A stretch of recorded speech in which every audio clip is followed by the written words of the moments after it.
Stage 5 in many Touhou games is notoriously where things start getting a lot more difficult.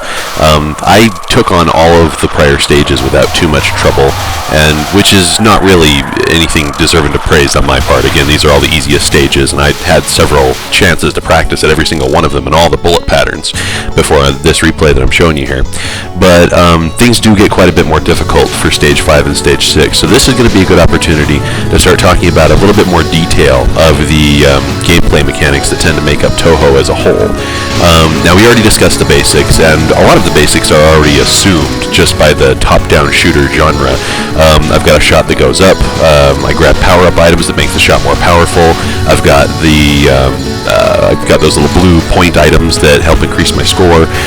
Some things that are fairly unique to Touhou, some other game series use these too, but Touhou is well known for them, is the hitbox, which we already discussed. When you go into focused mode down there, as I'm doing now here, you can see that Reimu's little yin-yang option orbs change position, becoming more focused, and not necessarily more powerful, but being more focused means they can do more damage on a point, which is very useful when you're attacking a single target like bosses.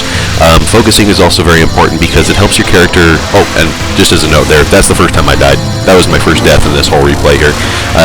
Now, another thing that focus does very importantly is it makes your character move more slowly, which at first you might not think that that's important, but having slower movement when you're in very dense bullet patterns is of just phenomenal use because it allows you a great deal of precision in navigating through those really dense bullet patterns. This one, for instance, is not too terrible, but it's visually confusing, and you have to really concentrate and look where you're going. Oh, and that reminds me too. There was a comment left on one of my prior videos kind of addressing something that I said about always having your eyes glued on the hitbox and saying that no, that's not true, you don't have your eyes glued on the hitbox, and that person was correct. I was actually a little bit overgeneralizing there. I find that when I'm playing Touhou, I don't have my eyes on the hitbox, and if I do, I lose, because if I'm just looking at my hitbox, I can't see the bullets that are coming to the hitbox. More often I find that my eyes are cemented about 10 to 20 pixels above my hitbox, or just whatever appropriate dimension there would be depending upon the bullet dimensions and the bullet density, because that way I have a little bit of reaction time according to what's going to hit me, and then I just kind of develop a sixth sense for where the hitbox actually is. And I gather, I'm not sure that other people do this, and if they do, they do it much better than I do, but I gather that this is fairly more or less the skill that allows people to survive even very complicated bullet patterns. That and the fact that there is more space on the screen than there is danger.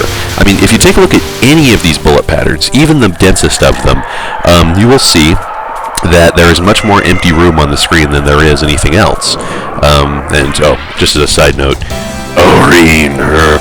Now, I had some harsh feelings about her because she replaced one of my favorite characters. Well, not really replaced, but it was like she was a contender to the other lolly cat girl named Chen. But I've since forgiven Aureen because she's a lot different than Chen, and we can go into more detail later. But about the bullet density here, you'll notice even here, which looks fairly intimidating for unskilled players, and for this spell card attack right here, you'll see that there's a lot of empty space compared to the bullets. It's kind of like the subatomic physics of an atom, where you have like the nucleus, represent that as the size of a baseball, and then there's a piece of dust that's representing the electron that's circling the nucleus like 5 miles around it. There's really more space than there is matter. And the truth is, same truth exists for Touhou's bullet patterns too. The real successful Touhou players, I gather, I'm not one of them so I'm not sure, but I gather they succeed by learning not to see the bullets, but to see the spaces in between the bullets, which allows them to navigate into those spaces, bringing the very relatively small area of their hitbox into it, and thus survive. Now also a couple of other game details which really aren't all that important compared to the dodging aspect, because dodging bullet patterns is the core gameplay of Touhou. There's something called graze, which means you can graze past bullets in order to get score, and in some games help increase your life by increasing your score.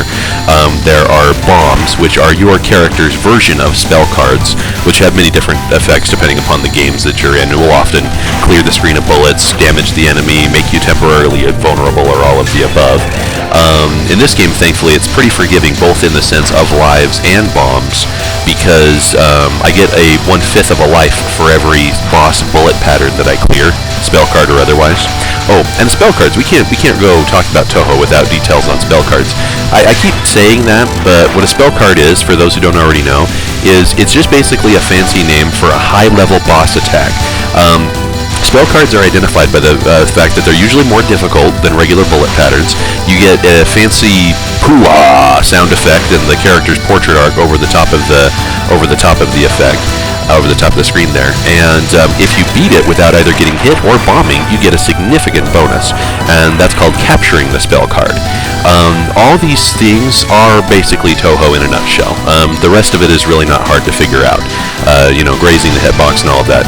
There's an example here. The bullet pattern got too dense, and not because it's really too dense, but just because I was a fool and got trapped up there on the side. I used a bomb in order to get out of it, but that necessarily means that I failed to capture this spell card, and I won't get the spell bonus out of it. I do that progressively more as things get difficult. That's a key aspect of Touhou, though, is first you play to survive, then you play for score. I almost always play to survive, except against my prior replays.